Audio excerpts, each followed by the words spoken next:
নমস্কাৰ Indian post payment বেংকৰ ফালৰ পৰা পুনৰ পোষ্ট মুকলি কৰা হৈছে আৰু এই পোষ্টবিলাকত এপ্লাই কৰিবলৈ হ'লে শিক্ষাগত অৰ্হতা বয়সৰ সময়সীমা সকলোবিলাক জানিবলৈ ভিডিঅ'টো শেষলৈকে চাই থাকিব আৰু যদিহে প্ৰথমবাৰৰ বাবে আমাৰ চেনেলটো ভিজিট কৰিছে তো চেনেলটো ছাবস্ক্ৰাইব কৰিব। এতিয়া আমি ভিডিঅ'টো আৰম্ভ কৰিছোঁ। ইয়াতে ইণ্ডিয়া পোষ্ট পেমেণ্ট বেংকৰ ফালৰ পৰা 51টা এক্সিকিউটিভৰ পোষ্ট মুকলি কৰা হৈছে।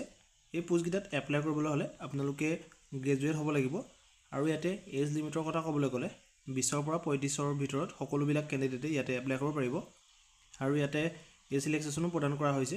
তো ইয়াতে 5 বছৰ ST SC সকলক প্ৰদান কৰিছে, 3 বছৰ OBC সকলক প্ৰদান কৰিছে আৰু 10 বছৰ PWD সকলক প্ৰদান কৰিছে আৰু 13 বছৰ PWD OBC সকলক প্ৰদান কৰা হৈছে।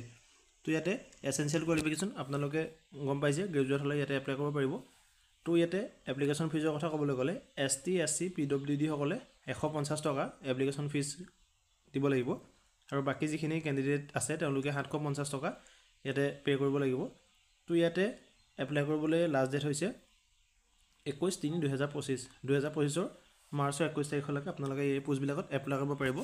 তো এই পোষ্টবিলাক এপ্লাই কৰিবলৈ হ'লে আপোনালোকে প্ৰথমতে আমাৰ ডেছক্ৰিপশ্যনৰ লিংকত ক্লিক কৰিব। ইয়াতে লিংকত ক্লিক কৰি আপোনালোকে অনলাইন এপ্লিকেশ্যন ফৰ্মখন ফিল আপ কৰি অনলাইন কৰিব পাৰিব। তো ইয়াতে এডভাৰটাইজমেণ্ট চাম বুলি ভাবিলে আমাৰ ডেছক্ৰিপশ্যনৰ লিংকত ক্লিক কৰি আপোনালোকে এডভাৰটাইজমেণ্টটো চাব পাৰে।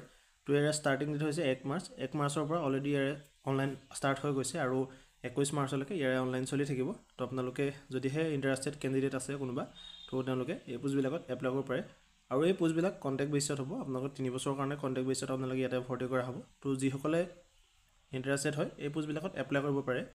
তো ভিডিঅ'টো লগৰ বন্ধু বান্ধৱীসকলক শ্বেয়াৰ কৰিব যাতে তেওঁলোকে এই সুবিধাটো ল'ব পাৰে। তো এইটোৱে এটা আছিলে সৰু ইনফৰমেশ্যন। যদিহে ভিডিঅ'টো চাই ভাল পালে তেতিয়া আমাৰ চেনেলটো ছাবস্ক্ৰাইব কৰিব আৰু লাইক কমেণ্ট শ্বেয়াৰ কৰিবলৈ নাপাহৰিব। ধন্যবাদ।